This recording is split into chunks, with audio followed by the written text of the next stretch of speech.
Have you ever had one of those amazing ideas for an episode that you're super excited about, but then it just kind of fizzles out? Well, today we're going to break down how to take that initial spark and actually forge it into a finished piece of content that's ready to go. Let's jump in. Seriously, we've all been there, right? You've got a notebook or a notes app just full of incredible concepts that, well, they just sit there. It's such a common and frustrating problem for creators. So what is it? What's the big roadblock that keeps these awesome ideas from ever seeing the light of day? It almost always boils down to these three things.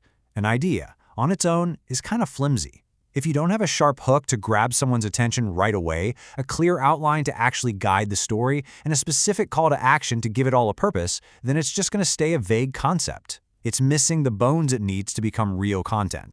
But what if you had a simple tool to help you build that structure? That's exactly what we're looking at today. And don't think of this as some boring form you have to fill out. No way. Think of it as your personal mini production sheet, a blueprint that's designed to speed up your entire creative workflow. The specific method we're talking about is called Tutor Episode, which really just means episode guide. And the whole principle behind a sheet like this is to make your life way easier down the line. When you put in the thought up front to nail down these key elements, the actual work of recording and editing becomes so much faster, so much more focused. You're not trying to make it up as you go, you're just executing a solid plan. All right, so let's get into it. Everything starts with step 1, building a rock-solid foundation. Before you even think about catchy titles or writing a script, you have to lock in these core pillars first. First up, your theme. Now, this isn't just your topic. It's your topic plus your unique angle on it, all in one sentence. Then your audience. Who specifically are you talking to? What problem are you solving for them? And last, the format. And this is key. Just pick one format you can actually produce, especially if you're just starting out with a pilot. Don't overcomplicate it. Okay, once that foundation is set, we move right into step 2, which is all about crafting your packaging. This is the stuff that gets people to click in the first place, your title and your thumbnail. It's basically the front door to your content. Now this is where it gets really smart. Instead of just guessing, you A/B test your titles. Look at these two. Title A is super direct. It tells you exactly what you're going to get. Title B, though, hits the same topic, but from a different angle, focusing on that feeling of being stuck. One appeals to logic, the other to emotion. Testing is the only way to know what your audience really wants. And you do the exact same thing with your thumbnails. Thumb A is bold, text-heavy, you immediately get the idea. But thumb B is more conceptual. It tells a little story of transformation, right? From a messy idea to a clean episode.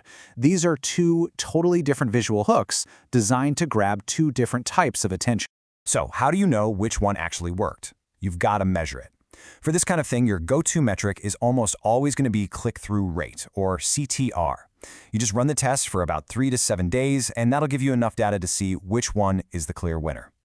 Okay, so you've got them to click. Awesome. But now you have to deliver on that promise. And that brings us to the really meaty part. Step 3, structuring the actual content. This is about that powerful hook that keeps them watching and the outline that guides them all the way to the end. Now this is a perfect example of a killer hook. It's so effective because it makes a really specific promise. It names the problem, a confusing idea, and offers a clear, time-bound solution. In the first few seconds, your viewer knows exactly what's in it for them. That's what makes them stick around.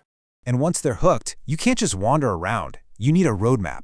This simple 5-step structure is pretty much foolproof. You start with the setup, introduce the problem they're facing, present your method as the solution, show a real example of it in action, and then lead them straight to your call to action. It's a story, and it just makes sense. So you've walked them all the way through your content, now what? You can't just let it end. That's the final piece of the puzzle. Step 4, driving action and engagement. Great content should always inspire people to do something next. And the absolute #1 rule here is to focus. Keep it simple. Pick just one call to action. Don't ask them to subscribe and comment and download. You'll confuse them. Just pick one. Then ask one simple community question to get the conversation started. Make it super easy for them to join in. And here it is. This is what it looks like when you put it all together. This is your finished mini production sheet.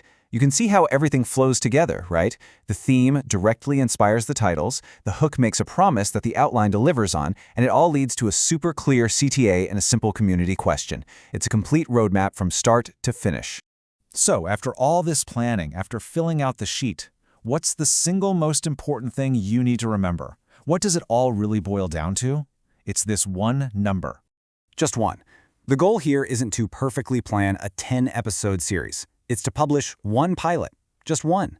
Then you measure one key thing, like your click-through rate, and then you iterate. You learn from it, make a small change, and do it again. It's all about progress, not perfection. So, what's the one pilot episode you're going to build?